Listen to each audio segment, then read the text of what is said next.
So she said that she just didn't seem like she needed me. And so I was there for probably an hour or less.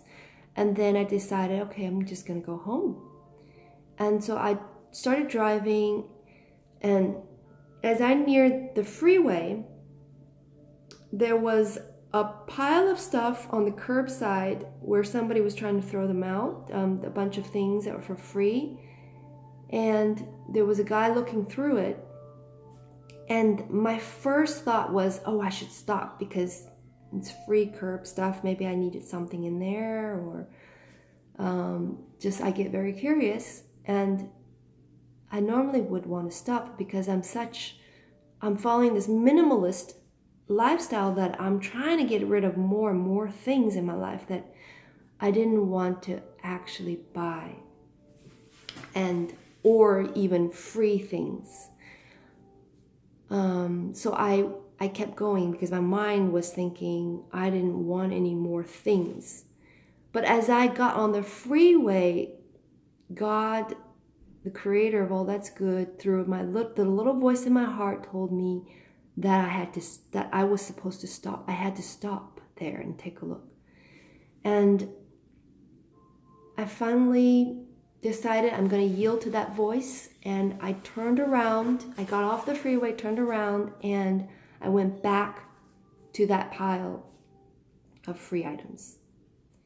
And the first things I went to were a bunch of paintings and framed stuff. And the guy that was there was looking through a lot of albums, and that was what he's into. And I told him I'm not into that, so that's all his, and I'm just looking through the paintings or whatever stuff they have.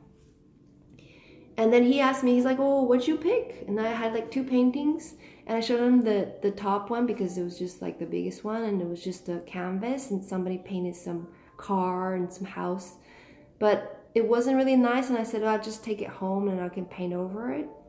And then the other one I didn't even bother to show him because I was just like, it's just whatever, these are just for free. So, and then I looked through some stuff, and I got a box and a vase and two vases, and I think, oh, and this one wooden frame stand-up thing. And so then I was eliminating, because I was just there for maybe 10 minutes, and then I was eliminating my stuff, and I asked Creator of all that's good, whether I should keep both vases. And it ended up being that I only needed one picture, and it was not the big one, but the one in the back. And then this, I needed, I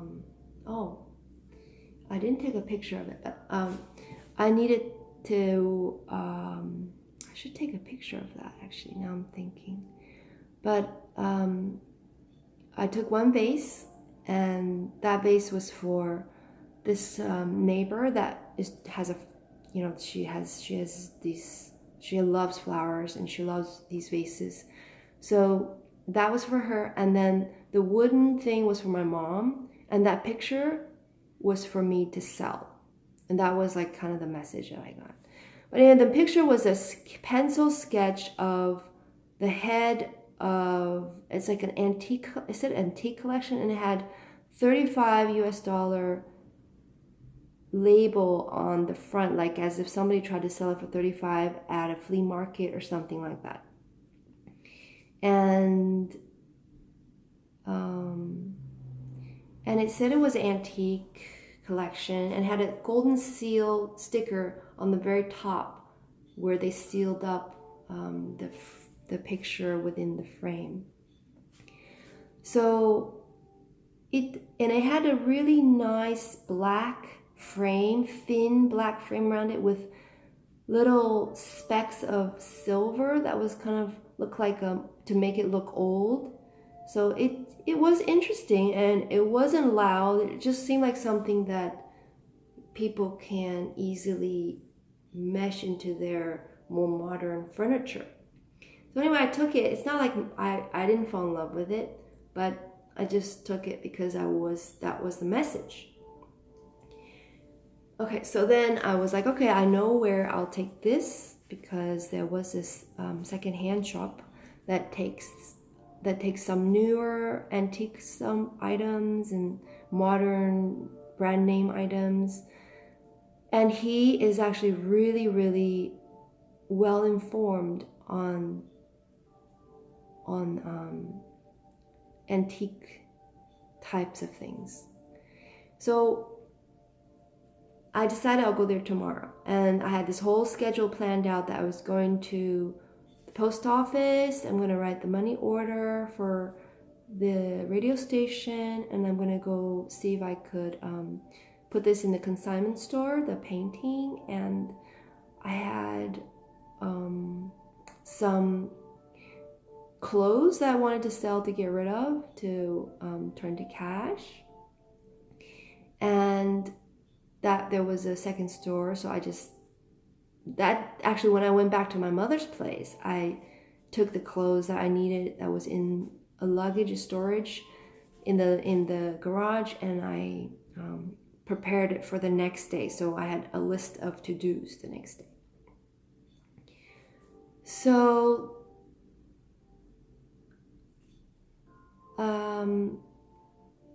okay, so then the next day, I went to this antique shop, and he took one look, he's like, this painting, it's penciled. And actually I wasn't even sure it was penciled, but he could tell, and he said some things about it.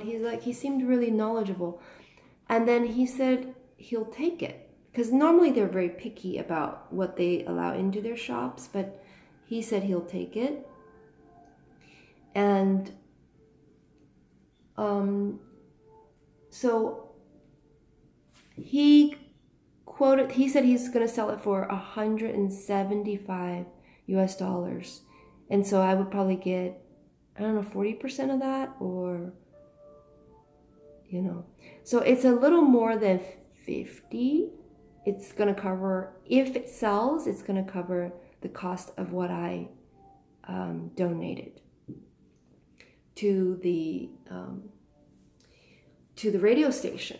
And so after I went there,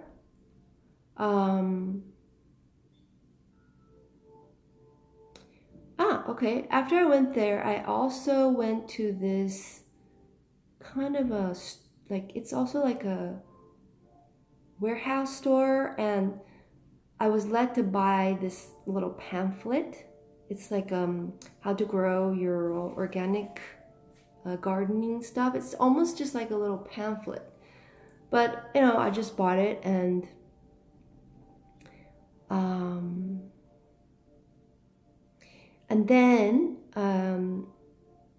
I went to the post office, and I mailed out the money order, and I was feeling really good. And then I was like, okay, so where should I sell my secondhand stuff? And I was led to this place that I normally go. It's actually, I've been before several times, and I was led to go there. There was another shop, but I was led to go to this specific one.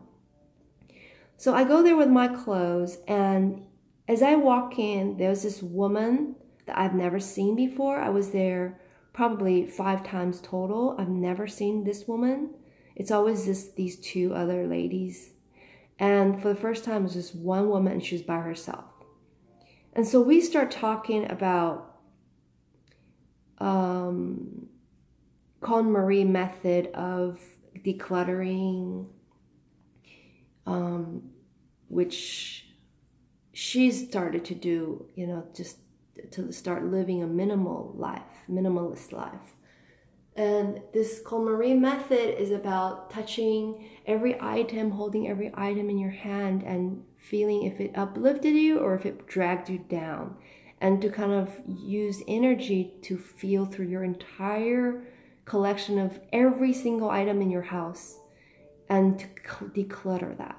So she and I just start talking. We just got super excited about this whole thing, and she's like, "I just started it." I said, "Yeah, I've been on it for over a year, but it's just nonstop, and I still bring things in, even though I'm throwing things out. I'm still buying stuff, but it's almost like I could see myself changing in the things that I'm buying. And sometimes I'll make a mistake still. I'll still buy something that I never even wear once, and then I'll just donate it out. But it's a process, it's a learning process. And so, and I said, don't feel guilty if you're just going to still buy things, even though you're throwing like 10 bags of stuff out, you might still buy 10 items when you go out. So we started talking, we got super excited. She started telling me how her life is changing, and she started saying something about how her mother always made her feel ugly. And so she was just trying to find a style, because we're talking about styles, and she said she wanted to find a style that fit her. And I said, oh yeah, I said, it'll start coming out as soon as you start to declutter, because you'll realize the things that you really wanted, and those things will be brought forth versus being, that all that treasure hiding in amongst all the other distractions.